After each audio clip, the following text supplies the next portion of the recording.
162 को टच कर रही है और शांति धारीवाल पीछे चल रहे हैं राजस्थान के अंदर और छत्तीसगढ़ के अंदर 53। अगले 10 मिनट में छत्तीसगढ़ 10-15 मिनट में छत्तीसगढ़ में डिसाइसिव स्थिति हो जाएगी कि क्या नंबर निकल के आएगा फाइनली छत्तीसगढ़ के अंदर। लेकिन अब सीएम भूपेश बघेल अपनी सीट पे आगे हो गए हैं, विजय बघेल पीछे हो गए हैं, ये भी ताजा अपडेट है। लेकिन अगर हम एक तरह से देखें तो दो चीजें बहुत स्पष्ट है। हिंदी पट्टी के अंदर कांग्रेस का सफाया हो गया है, लेकिन तेलंगाना में कांग्रेस ने अपनी लीड को बढ़ा लिया है। इस नीचे की तरफ हम जाएंगे तो ये जो नंबर है ये अब कांग्रेस का बढ़ता हुआ दिखता हुआ, कांग्रेस को एक बड़ी बढ़त तेलंगाना में मिल रही है 119 में से। ये नंबर शायद हमारे व्यूअर नहीं देख पा रहे होंगे, लेकिन मैं बता रहा हूं Congress plus 66, BRS 41, BJP 9, AIMIM जो पिछली बार 7 थी वो इस बार 3 हो गई है, उसका नंबर कम होता हुआ। लेकिन कांग्रेस को बहुत बड़ी बढ़त तेलंगाना के अंदर मिल गई है, अब ऐसा लग रहा है। लेकिन फिर भी मैं कहूंगा कि तेलंगाना में कांग्रेस आगे चल रही है और छत्तीसगढ़ के अंदर कांग्रेस की सत्ता जा रही है, तो ये बहुत बड़ा नुकसान हो रहा है। संतोष पांडे भारतीय जनता पार्टी के सांसद छत्तीसगढ़ से, एमपी संतोष पांडे जी इस वक्त हमारे साथ जुड़ चुके हैं। संतोष जी स्वागत है न्यूज 18 इंडिया पर, शुभकामनाएं, बधाई। सबने एक तरीके से राइट ऑफ कर दिया था आप लोगों को छत्तीसगढ़ में, लेकिन जबरदस्त सीटें छत्तीसगढ़ में भी। संतोष जी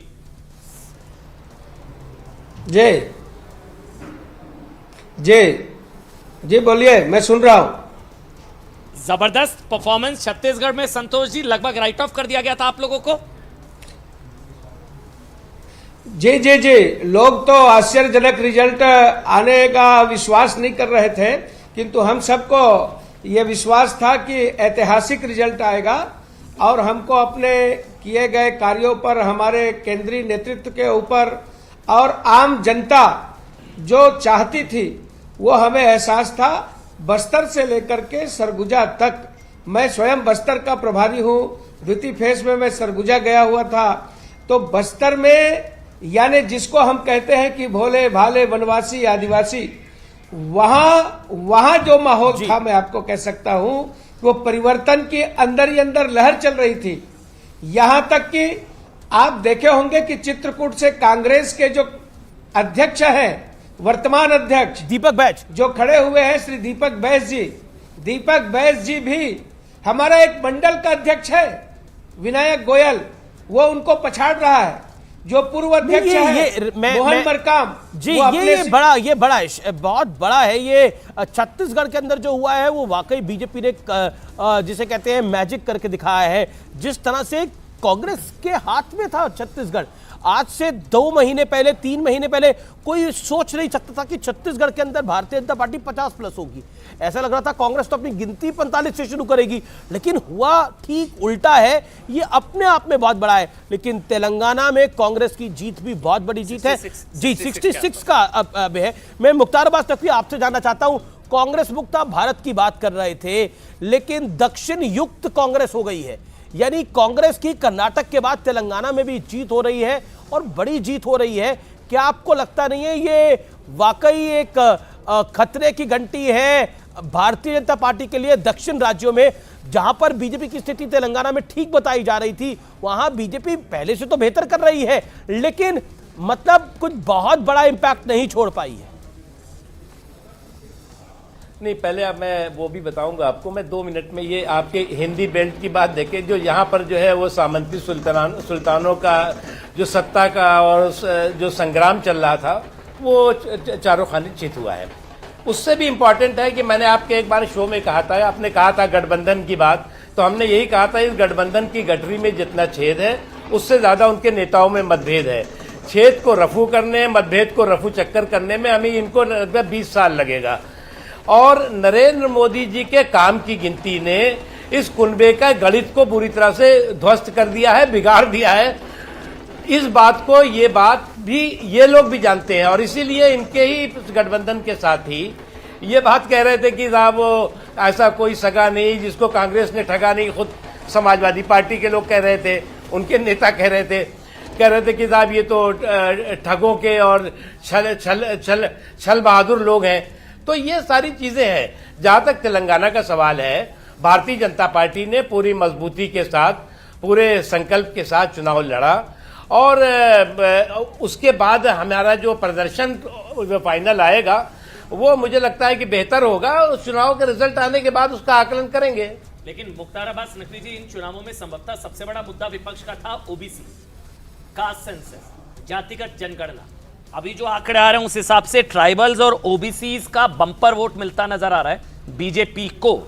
बीजेपी का प्लान था कि सबसे बड़े देश के पहले ओबीसी प्रधानमंत्री नरेंद्र मोदी, तो ओबीसीज का और ट्राइबल्स का वोट बीजेपी को मिलता नजर आ रहा है अभी जो नतीजे निकलकर सामने आ रहे हैं। तो वो मुद्दा भी गया और कास्ट सेंसस सबसे बड़ा इशू था ऑपोजिशन के पास, खासकर राहुल गांधी ओबीसी, इतने ओबीसी उतने ओबीसी। देखिए नरेंद्र मोदी जी ने समावेशी सशक्तिकरण और सर्वस्पर्शी विकास को प्राथमिकता दी। जहां हमारी सरकारें थी उस दिशा में हमने काम किया। जो केंद्र की सरकार, अब जैसे आप छत्तीसगढ़ की बात कर रहे हैं या राजस्थान की बात करिए, केंद्र की लगभग जो है वो 80% योजनाओं को वो लागू नहीं करते थे। कहते थे जी उस पे तो मोदी जी का नाम आ जाएगा। अरे भाई तुम लागू करो। मोदी जी ने बहुत बार कहा कि आप लागू करो, अपना फोटो लगा लो, लेकिन जो गरीब है, जो कमजोर तबके हैं, जो दलित हैं, जो पिछड़े हैं, जो आदिवासी हैं, उन तक विकास में रोड़ा मत लटको। और इन्होंने बनने की कोशिश की। उसका जनता जो है हिसाब किताब सूद ब्याज के साथ कर रही है। मुख्तार जी, आचार्य जी ने डिबेट के दौरान एक ट्वीट करा। आचार्य जी, अभी मैं आपका ट्वीट पढ़ रहा हूं। आचार्य जी, सनातन का श्राप ले डूबा, ये किसके लिए लिखा है आपने? आचार्य जी, अमन चोपड़ा जी, ना तो ट्वीट जिसने किया है वो बच्चा है, ना आप पढ़ने वाले बच्चे हैं। अच्छा आचार्य जी दिग्विजय सिंह के भाई अपनी कॉन्स्टिट्यूएंसी में पीछे चल रहे हैं। इसके अलावा लेकिन दिग्विजय सिंह के सपुत्र आगे चल रहे हैं अपनी सीट के अंदर।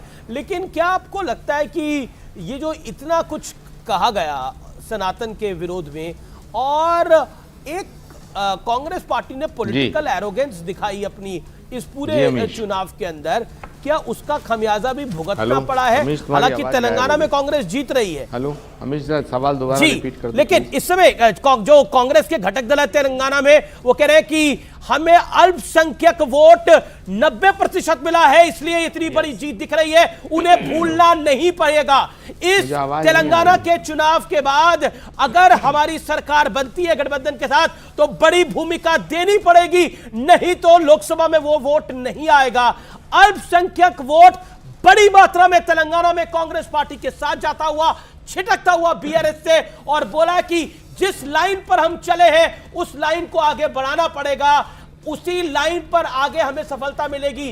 क्योंकि क्या बड़ी खबर यह है कि तेलंगाना के अंदर जो अल्पसंख्यक वोट है वो ऐसा लग रहा है रुझानों के मुताबिक वो कांग्रेस के पास जाता हुआ है, वो एआईएमआईएम से भी छिटका है और कांग्रेस के पास गया है। यानी भारत जोड़ो यात्रा का इंपैक्ट रहा है और अल्पसंख्यक वोट जो है वो बड़े पैमाने पे शिफ्ट हुआ है इस बार तेलंगाना के। वही वाली बात हुई जो मैं आपसे कह रहा, कर्नाटक मॉडल जो था जी वो तेलंगाना में भी सफल रहा।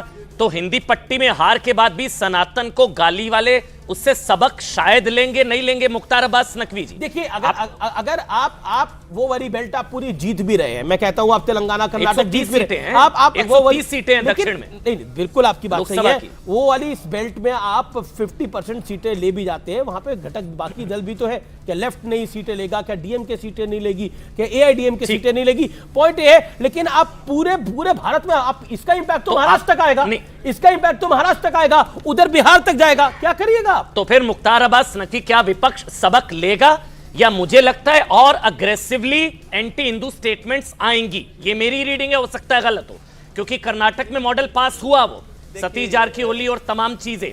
अभी एंटी हिंदू रेस लगी हुई थी, तुष्टीकरण की रेस, कौन बड़ा एंटी हिंदू फेस ऑपोजिशन में, ये तो और बढ़ेगा मेरे ख्याल से। तेलंगाना के बाद खासकर जो अमीश बता रहे हैं, माइनॉरिटीज ने खुलकर वोट किया है कांग्रेस को, कांग्रेस के घटक दल ही कह रहे हैं भाई जी। देखिए कि उन्हें भूलना नहीं पड़ेगा, बड़ी जिम्मेदारी देनी पड़ेगी। रूम में टोपी और रोड पे तिलक, अब ये रूम में टोपी और रोड पे तिलक की ये जो सेकुलर सियासी सूरमा है, इनका एक के बाद एक सुपड़ा साफ होगा। क्योंकि मैंने एक बात शुरू में कही थी, नरेंद्र मोदी जी ने जो देश की सियासी संस्कृति में सकारात्मक परिवर्तन लाया है और ला करके सोच खड़ी की है। और आज जो है वो जो लोग सांप्रदायिक वोटों की ठेकेदारी कर रहे हैं उन्हें भी जो है समावेशी विकास की हिस्सेदारी के रास्ते पे जाना होगा। सांप्रदायिक वोटों की ठेकेदारी का धंधा जो है वो अब चौतरफा जो है वो मंदा पड़ रहा है।